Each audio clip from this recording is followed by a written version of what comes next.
Mi esposo me dejó una marca en la cara y la mañana siguiente le preparé un desayuno inesperado. La mesa estaba puesta como si fuera para una ocasión sagrada. La vajilla de la boda relucía con su borde dorado, el mantel bordado por mi abuela extendido de lado a lado, un pequeño ramo de flores del jardín en el centro que olía a jazmín y a memoria. Frente a mí, en el espejo del marco, por encima del plato, mi reflejo mostraba la punta de un labio partido y un moratón morado en la mejilla. No había corrector que lo ocultara, lo había tirado a la basura a las 2 de la madrugada, porque esa marca no era algo para cubrir, era la prueba de que mi casa había dejado de ser segura y que algo tenía que romperse para que otra cosa empezara.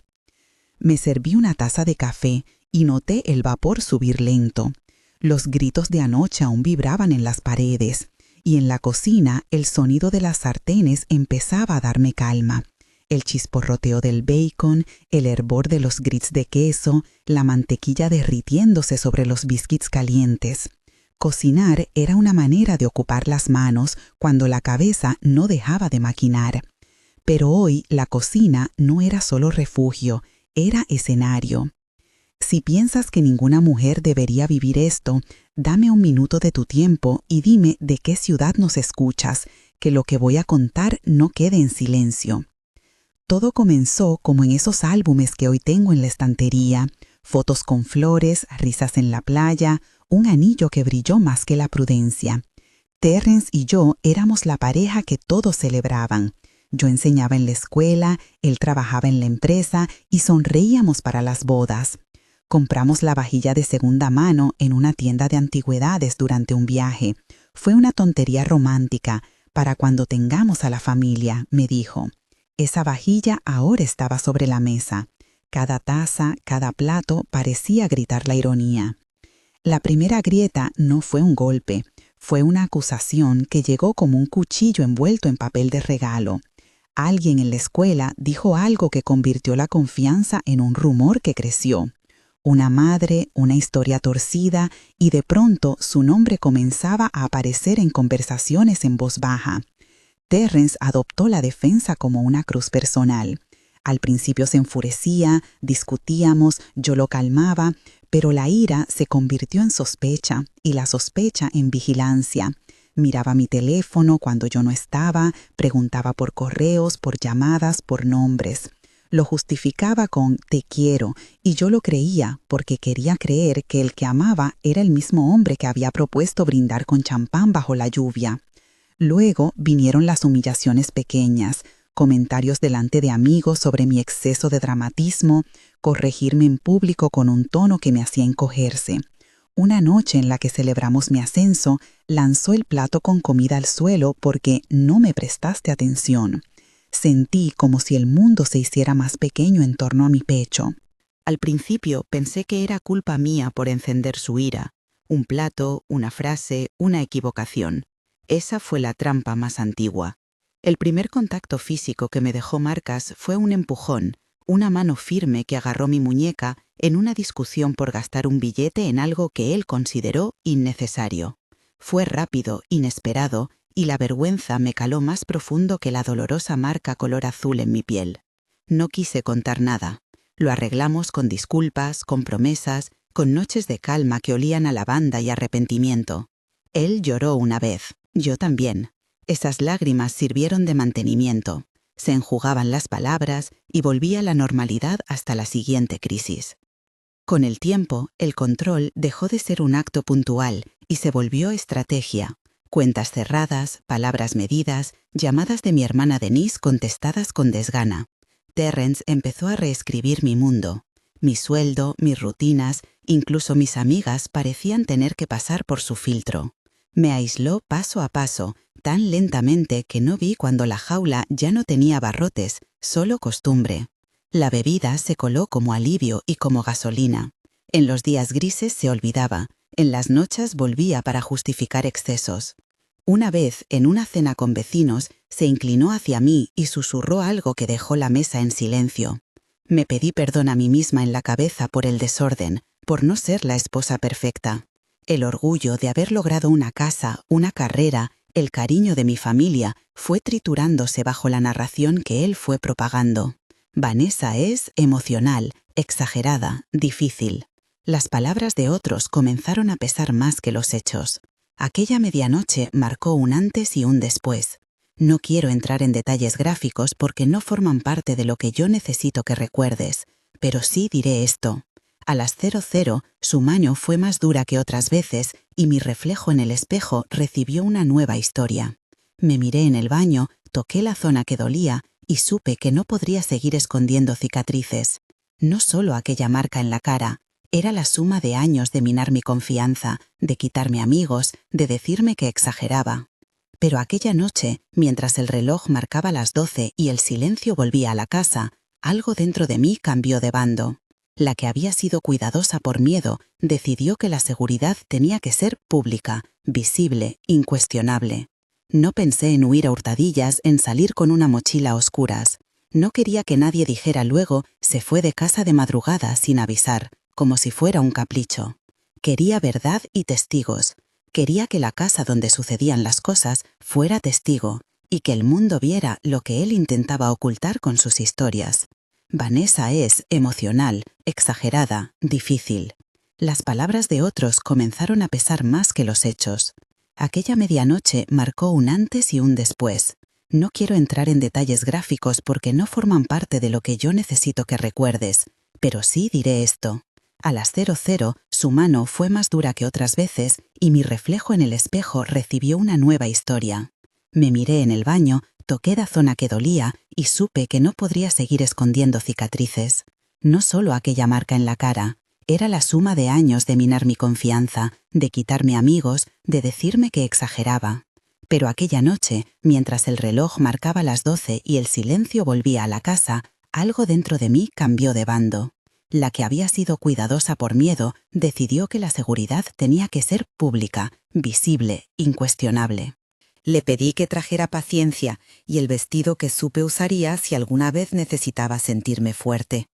Se rió a medias, con esa mezcla de incredulidad y alarma, pero no puso objeciones. «Llego», dijo, y colgó. Después llamé a Jerome, nuestro pastor.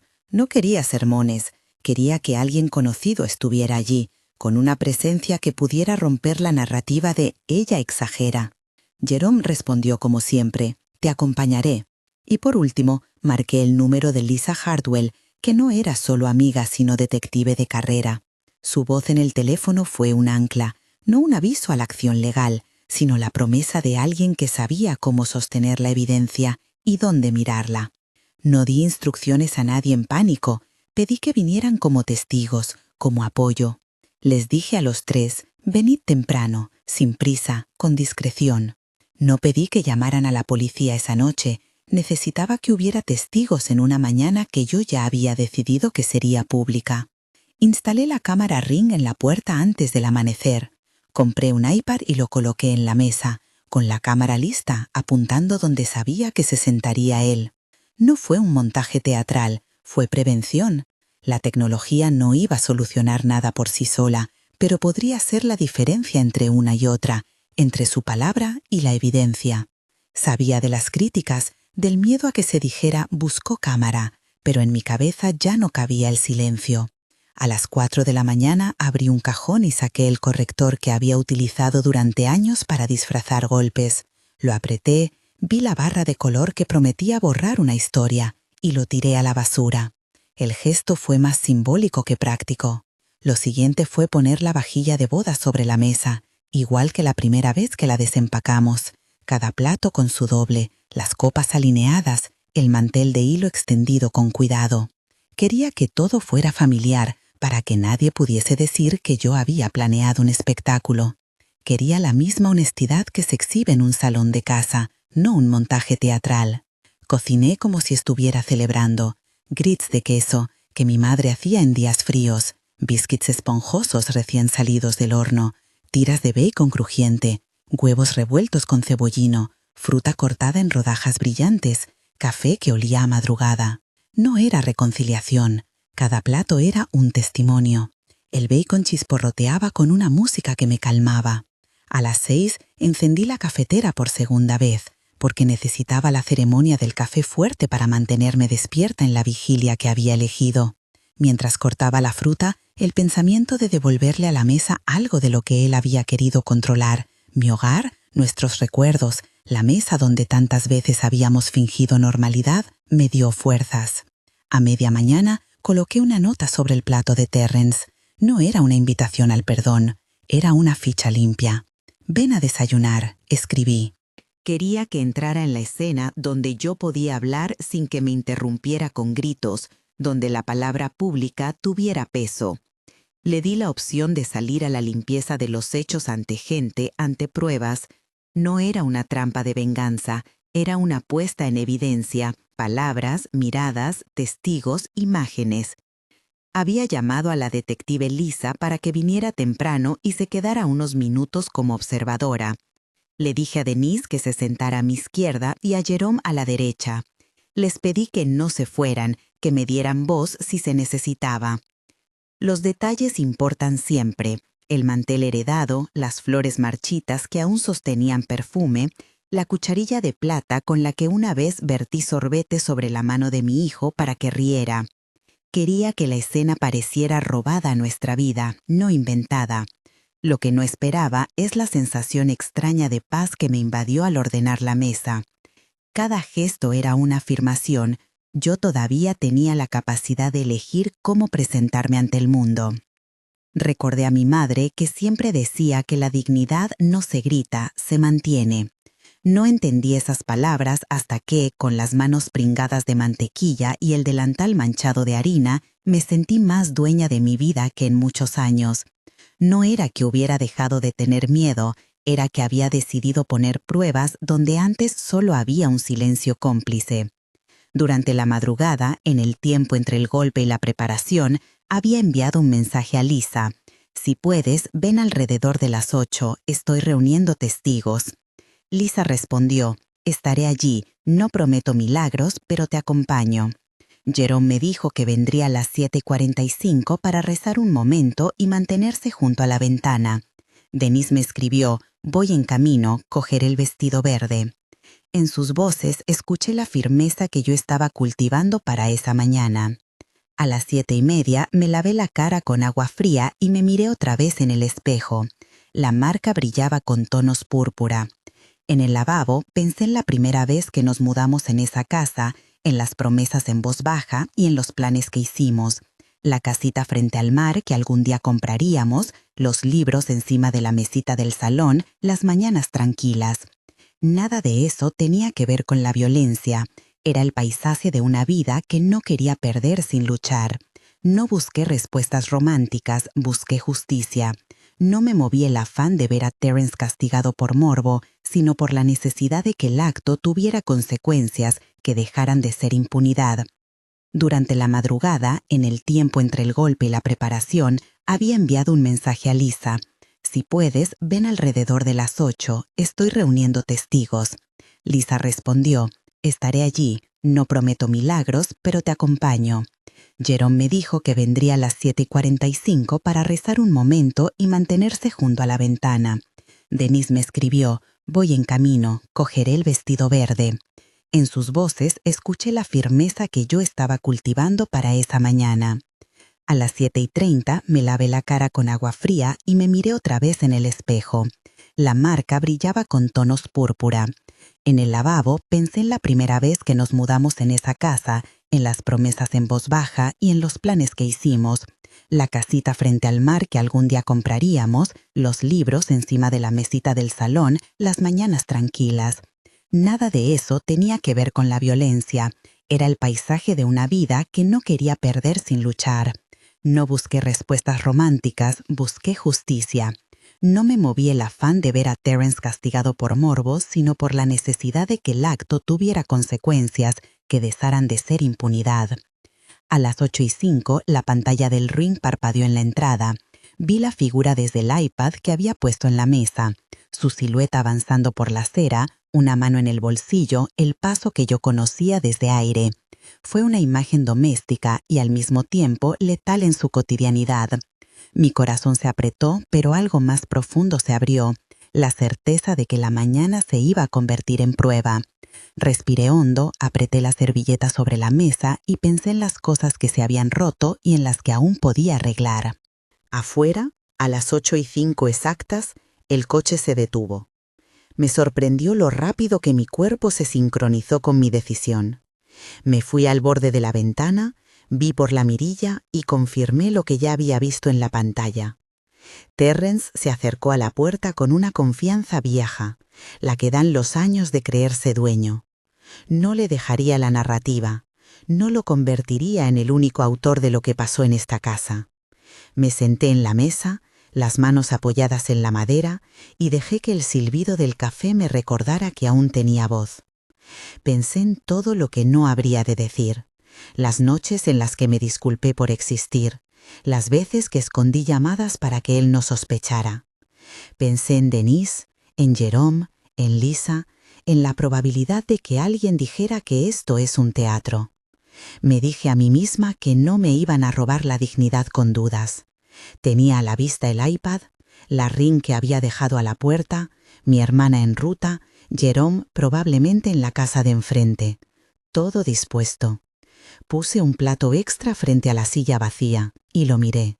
La casa estaba en silencio excepto por esa música doméstica, el freír del bacon, el ruido de la cafetera, el reloj que parecía medir mis latidos. No busqué venganza. Quería que la verdad se sentara en la mesa con nosotros, que la presencia de otras personas impidiera que la versión de cada uno fuera solo palabras en el viento. Y entonces, justo cuando la taza sobre la mesa rozó mi mano y el aroma del café me llenó la nariz, escuché en la pantalla un sonido de pasos que cambió el aire de la casa. Alguien en el porche. Eran las 8:11. Mi respiración se hizo pequeña, precisa. Afuera, a través del cristal, vi la sombra cruzar y apoyarse en la puerta. Todo el mundo estaba a punto de entrar en escena. No fue miedo lo que sentí en ese instante, fue un silencio tenso, una mezcla de expectación y de alivio. Había elegido que la mañana fuera testigo. Había elegido que no fuera una noche más en la que me dijeran que lo olvidara. Me coloqué la servilleta en el regazo con el mismo gesto con que hacía años me preparaba para una comida familiar. Mi voz interior repasó las frases. Decir la verdad con voz firme, permitir que Jerome rezara si la situación lo pedía, dejar que Lisa actuara con prudencia. No quería que aquello fuera una escena pública para luego sentirme sola. Quería que fuera un momento que marcara un antes y un después. El timbre estaba a punto de sonar. Los segundos parecían alargarse, como si el aire mismo sostuviera la decisión. Con las palmas ligeramente húmedas, miré a mi alrededor por última vez antes de que la realidad cruzara el umbral. Cada objeto en la mesa tenía un nombre, una memoria, un motivo. Había puesto todo ahí con la intención de que cuando él mirara esa vajilla se encontrara con el pasado que había prometido cuidar y con el presente que no lo iba a proteger más. Escuché su respiración por la pantalla. Vi cómo, en la cámara, sus dedos rozaban el pomo de la puerta. Faltaba 1 minuto para las 8:12. La mañana entera parecía contener la respiración junto a mí. Faltaba 1 minuto para las 8:12. El timbre todavía no había sonado, pero ya sentía el eco de lo que vendría. Cuerpos que se moverían, miradas que se encontrarían, una verdad que dejaría de ser solo mía. Cerré los dedos alrededor de la taza de café y exhalé. El dindón atravesó la casa como una nota cortante y clara. Fue exactamente a las 8:12. No fue un sonido dramático, fue un sonido doméstico que indicaba que la mañana había llegado a su punto de decisión. En la pantalla del iPad vi la imagen del pomo girar y la sombra de su cuerpo proyectarse por el umbral. Escuché la respiración de quien entra en la casa de todos los días y aún cree que todo le pertenece. Abrí la puerta con la calma que solo te da la certeza de tener testigos. Terrence estaba ahí, con la camisa arrugada y una expresión que intentó ser tranquila, pero que se quebró en cuanto vio mi cara. Creo que esperó vergüenza quizá un gesto de ocultación. Lo que encontró fue la mesa puesta, la vajilla de la boda bajo la luz limpia de la mañana y a mi hermana Denise sentada a mi izquierda, sus manos firmes sobre la servilleta, y al pastor Jerome a mi derecha, con los ojos en silencio, y la detective Lisa Hartwell apoyada en la pared, con un gesto de quien contempla un rompecabezas que sabe cómo leer. Su primera palabra fue una versión de incredulidad. «¿Qué es esto, Vi? ¿Por qué?» Había intentado mantener la voz cínica tantas veces que ahora le salía automática. Me miró la cara y por un instante su rostro pasó por una línea que iba del desconcierto al intento de minimizar. «Eso no es nada». Fue una frase que había escuchado antes en otras formas, la negación que se usa para borrar. Respiré y la casa se quedó con la tensión de alguien que sabe que una palabra puede romper un silencio que lleva años. No dije nada sobre la marcha, dejé que el silencio trabajara. Le presenté el plato como quien presenta un argumento. «Siéntate, Terence». No alcé la voz, no había rabia teatral, había una claridad que pesa más que los gritos. Él se sentó, tentando la normalidad como quien prueba un traje viejo. Miró la vajilla, la nota sobre su plato, la cámara del iPad frente a él. «¿Es una broma?», masculló, intentando sonreír. Sus ojos buscaron complicidad en las paredes, en los recuerdos. No la encontró. Empecé a hablar despacio, con la voz que había practicado en la madrugada para que no temblara y para que cada palabra quedara nítida. Conté sin detalles crudos, conté con hechos que cualquiera podía observar. Cuándo empezó la vigilancia, cómo las discusiones se transformaron en humillaciones, la primera vez que me empujó y la noche en la que mi piel quedó marcada a las 000. Dije los horarios porque los horarios son una forma de ubicar la verdad en el mundo. A las 00, Terence me golpeó. No añadí adornos, dejé que la frase flotara como una ficha sobre la mesa. Denise, a mi lado, sostuvo mi mano cuando la voz tembló por un instante. Terence intentó interrumpir, como hacía siempre, con respuestas rápidas y culpas lanzadas hacia mí. «Te provocaste, estabas borracha, estás dramatizando». Era la misma narrativa que lo había protegido durante años. Jerome, con la calma firme de quien ha escuchado confesiones y ha visto pecados humanos, cerró los ojos un momento y se inclinó, pero no pronunció palabra. Lisa permanecía atenta, como quien estudia una escena para no perder ni un gesto. No esperaba que la presencia de testigos cambiara su carácter al instante, pero sí esperaba que dejara espacio para la verdad. Le pedí que no interrumpiera, y conté todo lo que me parecía necesario para que la casa fuera juez. Las llamadas que revisaba, las cuentas que cerró, las veces que me dejó sin dinero para humillarme, las palabras que rompen reputaciones en comidas con amigos, la primera vez que me empujó y la noche de medianoche en la que volvió a hacerlo. Mientras hablaba, miré a la cámara del iPad. No era para crear espectáculo, era para que esa voz quedara registrada si en el futuro alguien intentaba negar. Había instalado la Ring para que la puerta tuviera testigo de su llegada y el iPad para que la mesa tuviera un testigo de la conversación. Lo explicité porque la transparencia era una de mis armas contra la impunidad. Lisa está aquí, el Ring grabó su entrada a las 8:05 y el iPad está grabando esta mesa. Su respuesta fue de ofensa y rabia contenida. No gritó de entrada, habló con frases cortas para recuperar terreno. «No voy a permitir que me humilles delante de mi familia.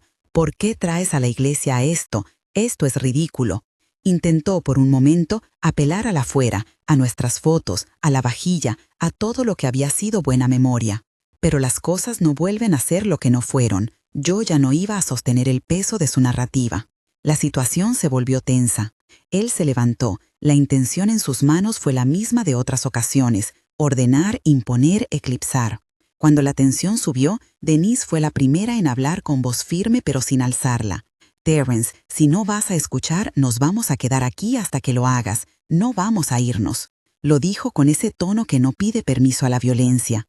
Yo añadí: «Vete fuera si necesitas calmarte, pero esto no es una charla de dos». Lo miré a los ojos y dije: «Hay una cámara, hay testigos, no voy a dejar que cambies la historia». Fue en ese instante cuando Terence intentó minimizar otra vez. Su mano se tensó hacia la mesa, tal vez para tomar la jarra de café, tal vez para agarrarme. Antes de que pudiera tocar siquiera la cerámica, Lisa se adelantó, con la presencia profesional y la autoridad que da saber cómo se mueven estas situaciones. No usó la fuerza, usó la firmeza. «Señor, aléjese de la mesa, por favor. Necesitamos que la situación se mantenga tranquila». No hubo un enfrentamiento físico en la entrada. Lo que hubo fue una decisión moral. Jerome, que había permanecido en oración silenciosa, levantó la mirada y habló sin juicios. «Vanessa ha pedido que la escuchemos. Ese es el principio de la verdad». Sus palabras no golpearon, abrieron espacio. La calma que trajeron la iglesia, la amistad y la profesionalidad de Lisa cambió la dinámica de la habitación. Terrence no halló la narrativa que siempre había usado para difuminar su responsabilidad. Había voces que no eran la suya y que podían sostener lo que yo decía. En algún momento, Terrence comprendió que aquello no sería un teatro que él pudiera dirigir. Su rostro perdió la convicción y ganó un rastro de miedo desordenado. No supe si fue la vergüenza o el temor a la policía. Lo que sé con claridad es que Lisa, respetando su oficio, le habló con frialdad pero sin agresión. «Señor, vamos a tener que hacer unas preguntas. Todo lo que pase aquí puede ser utilizado para que las autoridades determinen los hechos. No quiero describir la detención como un rito de triunfo. No lo fue para nadie. Fue, sin embargo, una intervención que rompió un patrón de impunidad.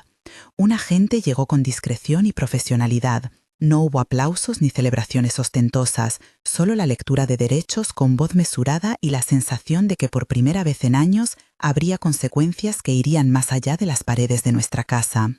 Lo escuché ser informado, le vi cruzar la puerta con las manos sujetas y con ello sentí que la casa recuperaba su aire.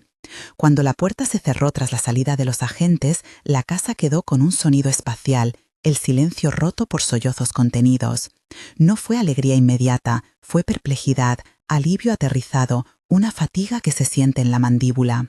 Me dejé caer en la silla y por primera vez desde la medianoche permití que las lágrimas corrieran sin pedir permiso.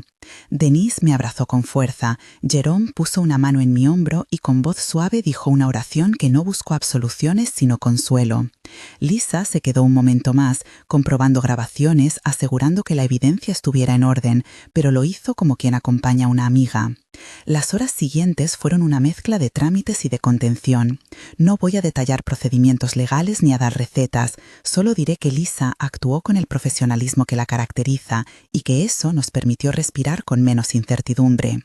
El pastor habló con la comunidad cercana, mi hermana llamó a otros familiares y en la casa algunos vecinos nos ofrecieron compañía sin preguntas. El rumor, ese eco peligroso, fue acallado por la presencia de personas que ya sabían lo que significaba acompañar. En el coche que me llevó a declarar, recuerdo el paisaje borroso y el sonido de la radio que sonaba tenue. No era la imagen heroica que muchas veces pinta la ficción, era una mañana real donde mi corazón latía fatigado y aún así ligero. Las palabras no fluyeron con facilidad en la declaración, algunas llegaron como fragmentos sueltos. Dije lo que debía decir, con la precisión que da la determinación. No inventé, no embellecí, solo fui yo, poniendo nombres, fechas y el peso de los días. Los días que vinieron no fueron una curación instantánea. Lo que ocurrió después fue un tejido lento, con hilos de terapia, de denuncias, de escuchar mi cuerpo y aprender a cuidarlo. Conocí a la doctora Simone Dubois unas semanas después, en una consulta que más que revelar exámenes, lo que hizo fue enseñarme a respirar distinto. Simone trabajó conmigo en la reconstrucción, me ayudó a entender la trampa emocional que me había mantenido en la relación, a nombrar los miedos y a encarar la vergüenza que había acompañado cada silencio. Fue un trabajo duro y a veces doloroso, pero también fue una tregua en la que pude empezar a aprender estrategias para vivir sin que mi identidad dependiera de su aprobación. Entré en un grupo de apoyo que se reunía los martes por la tarde en la iglesia de Jerome. Allí había mujeres con historias que resonaban con la mía en tonos distintos. Algunas estaban recién salidas de situaciones similares, otras hace años que habían construido una vida nueva. Compartir en este grupo fue una medicina que no promete milagros, pero sí compañía. Escuchar a otras mujeres decir «no estás sola», con la experiencia detrás de la frase, tuvo un peso que ningún libro ni discurso podía ofrecer.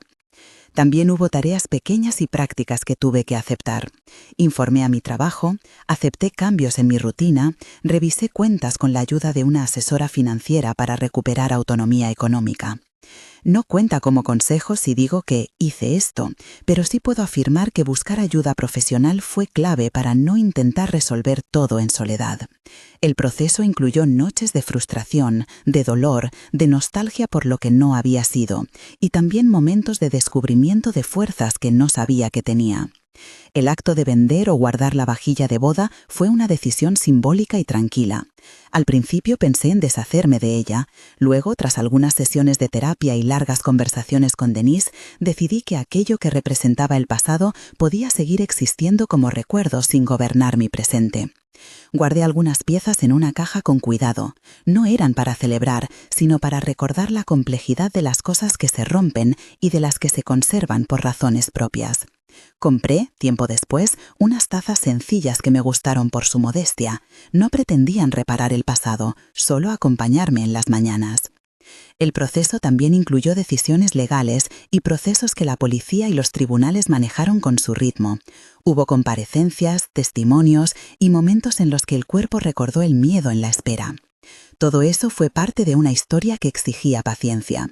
Lo que sí quiero subrayar es que el acompañamiento de Lisa y el testimonio de quienes estaban aquella mañana sostuvieron la versión de los hechos que yo necesitaba sostener. Pero ninguna disculpa devolvía lo robado en años de sutiles manipulaciones. Escuché su pedido, lo acepté como paso humano, pero no cedí. Le di las gracias por la disculpa, porque una disculpa es una posible puerta a la verdad, pero dejé claro que la puerta de la reconciliación quedaba cerrada. Había aprendido, con Simone y con las mujeres de mi grupo, que la dignidad no se negocia. Puse límites. Fue duro, sí, pero fue necesario. Recuerdo la sensación de salir de aquella sala con la serenidad de quien ha tomado la decisión correcta, aunque duela. No hubo celebración, hubo una quietud que pesaba y liberaba al mismo tiempo. Fue un postre simple, una paz que no es victoria ni venganza, sino la consecuencia de elegir protegerse. Con el tiempo, volví a crear rituales que no tenían que ver con él. Desayunos para mí misma, tardes de lectura en la playa, encuentros con amigas que rieron conmigo y lloraron cuando hacía falta. Empecé a llevar una vida que incluía soledad elegida y compañía gozosa.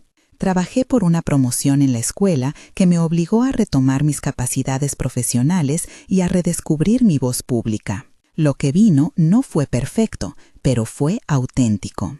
Cada vez que pongo la mesa ahora, en mi casa frente al mar o en la cocina de la ciudad cuando visito a Denise, lo hago con una intención distinta. Ya no es para sostener apariencias, es para celebrar la vida que elegí construir. La vajilla de boda ya no está a la vista, algunas piezas están guardadas y otras las doné. No es una negación del pasado, sino una elección de no permitir que las memorias dolorosas tengan más espacio del que merecen. A veces alguien me pregunta si volvería a la mesa esa mañana si pudiera retroceder el tiempo. La respuesta es compleja. No cambiaría la decisión de convocar testigos, de poner pruebas a la vista, de pedir acompañamiento. Fue la forma en que elegí marcar límites y reclamar mi seguridad. También sé que ese camino fue peligroso y no es para cualquier persona sin apoyo. Cada situación es distinta. El que yo comparto es mi testimonio, no una receta. Si algo he aprendido con la doctora Simone, con Jerome, con Denise y con Lisa, es que la recuperación no es una línea recta. Es una ruta llena de subidas, con desvíos y con momentos de sol en los que te sorprendes riendo. Hay días en los que el pasado golpea la puerta de la memoria como una ola que rompe y te deja temblando. Y hay días en los que el mar solo acaricia la orilla. Ambos son parte del paisaje. Hoy, al cerrar esta historia, quiero decir algo sencillo y firme. Mereces paz. Mereces respirar sin sentir que tu casa, tu cuerpo o tu voz están bajo control de otra persona. Si estás escuchando y te reconoces en algo de lo que cuento, no estás sola. Busca compañía, busca ayuda profesional. No es una búsqueda por valor, sino por supervivencia. Hay redes, profesionales y comunidades dispuestas a acompañar. No prometo milagros, solo compañía y opciones. Antes de despedirme, quiero pedirte un favor pequeño. Comparte esta historia si crees que puede ayudar a alguien más. No para alimentar el morbo, sino para que haya menos silencios y más pruebas de que la verdad puede sentarse en una mesa. Si estás leyendo esto y te ha tocado, respira y recuerda que pedir ayuda no es una derrota, es un acto de coraje.